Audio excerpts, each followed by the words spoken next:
Hello everyone, welcome to my channel. Please subscribe and keep watching more details. Netflix's best, The Bachelor Spoof becomes instant streaming hit. The Wrong Paris has instantly surged on streaming.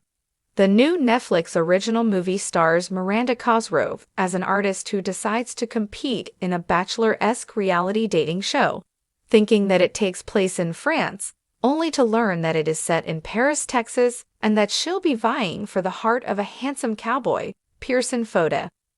The Netflix romantic comedy, which was directed by Janine Damian, Falling for Christmas, from a screenplay by Nicole Henrich, Vegas Bound, also stars Madison Pettis, Frances Fisher, Madeleine Arthur, Torrance Coombs, and Yvonne Orji.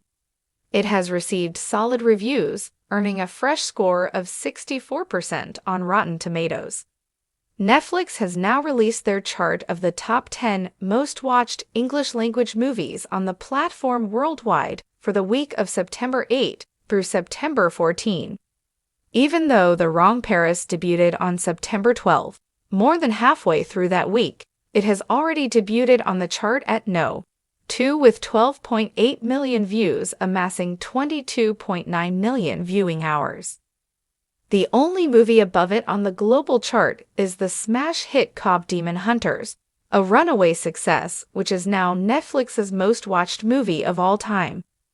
Additionally, The Wrong Paris is on the top 10 chart in 84 individual regions worldwide. It is No. 1 in 18 of those regions across 4 continents. This includes South Africa, Belgium, Switzerland, Hungary, Slovenia, Luxembourg, the Dominican Republic, Brazil, Jamaica, Panama, and Paraguay. Because this viewing data only comes from a few days out of the week, the rom-com could have even stronger numbers during its second week.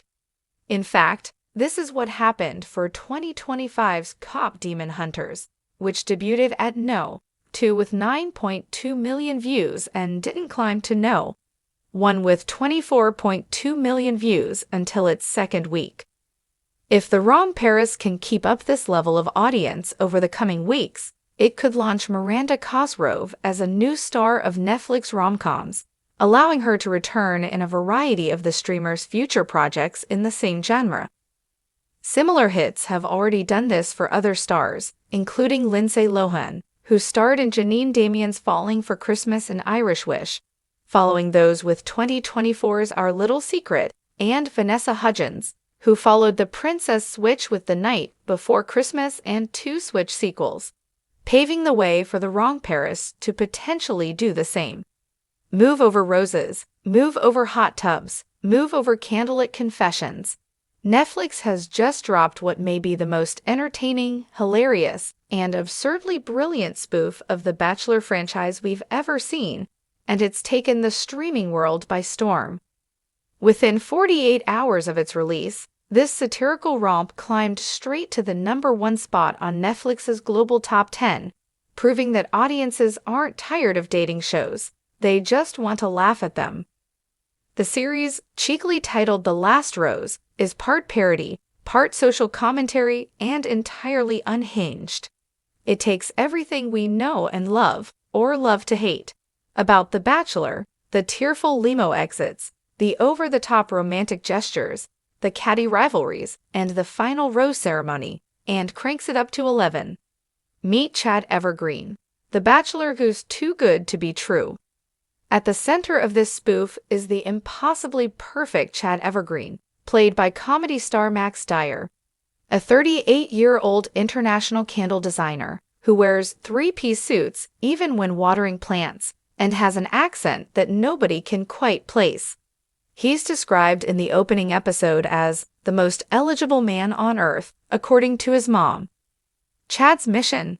To find true, ratings-approved love. But unlike The Real Bachelor, where the lead typically feigns sincerity until the finale, Chad is brutally honest from the start. In episode 1, he gathers all 24 contestants and announces, "Listen, I'm mostly here for the free vacations and to launch my luxury candle line. If one of you happens to be my soulmate, great. If not, at least we got a helicopter date." It's this refreshing honesty that makes Chad oddly likable, and the women's reactions priceless. The contestants are hilariously over the top. No Bachelor spoof would be complete without a cast of wild personalities, and The Last Rose delivers with a lineup that feels both familiar and completely ridiculous. There's Tiffany, the professional third-wheeler, who cries every time someone else gets a date card. There's Dakota, a wellness influencer who insists on giving everyone aura readings before they go on camera. And of course, there's Madison, who dramatically claims she's never been in love before, at least 10 times per episode, usually while sipping wine in a confessional. The standout contestant, though, is Gia, a self-described romance entrepreneur who shows up to the first cocktail party wearing a wedding dress and carrying a bouquet, announcing, "I came here to win." The show's producers lean hard into the drama, intentionally giving contestants the most awkward group dates imaginable. Speed milk-a-cow challenges, competitive crying contests, and a bizarre episode where everyone has to compose a breakup song for Chad before going on a one-on-one date with him. Satire that hits the sweet spot. What makes The Last Rose work so well is that it's not just mocking The Bachelor, it's celebrating it. The writers clearly know the franchise inside and out, from the slow-motion close-ups to the ominous music cues to the overly dramatic host announcements. Ladies, this is the final rose tonight. Of this episode, of this half episode, before the commercial break. Even the editing is part of the joke. In one genius scene, 2 contestants are arguing in the kitchen, and the editors cut back and forth between their faces so many times that it becomes dizzying, finally zooming out to show the boom mic operator sighing in the background. Guest stars and surprise cameos. As if the main cast weren't enough, Netflix packed the series with celebrity cameos that had viewers hitting pause to confirm what they just saw. Reality TV favorites from Love is Blind, Too Hot to Handle, and even former Bachelor leads show up as guest judges on the group dates. In one memorable moment, a certain A-list rom-com star appears as Chad's therapist, giving him terrible advice like, maybe propose to 3 women and see who says yes fastest. Social media has fallen in love. Since its release, The Last Rose has dominated TikTok, with fans sharing their favorite clips and making memes of the show's most ridiculous moments.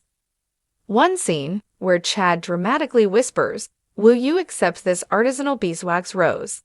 has been turned into an audio trend with millions of views.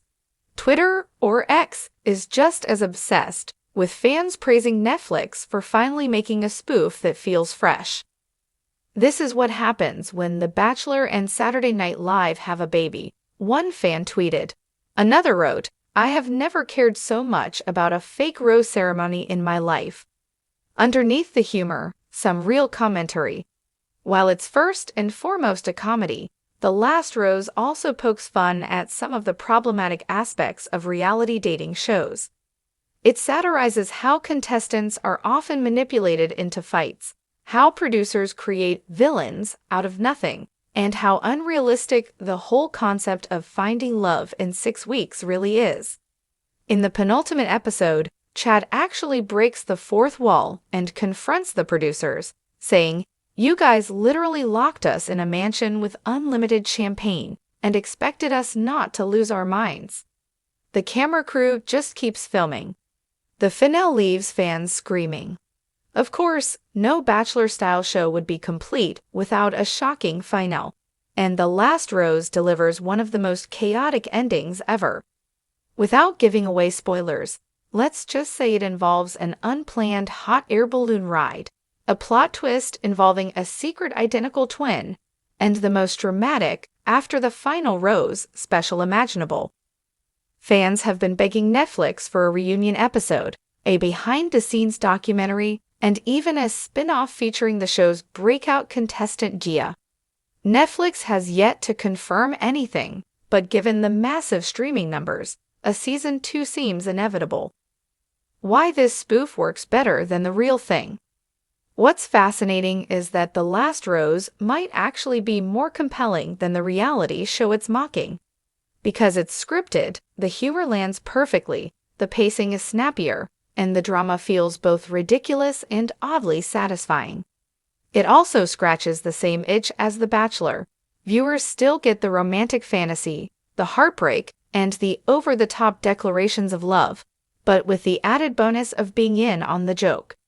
As one critic put it, it's like watching The Bachelor with your funniest friend sitting next to you, whispering commentary the whole time. The future of spoofs looks bright. If Netflix's success with The Last Rose is any indication, we could be entering a golden age of streaming parodies. Viewers clearly want content that makes them laugh while also letting them indulge in their guilty pleasure reality TV habits.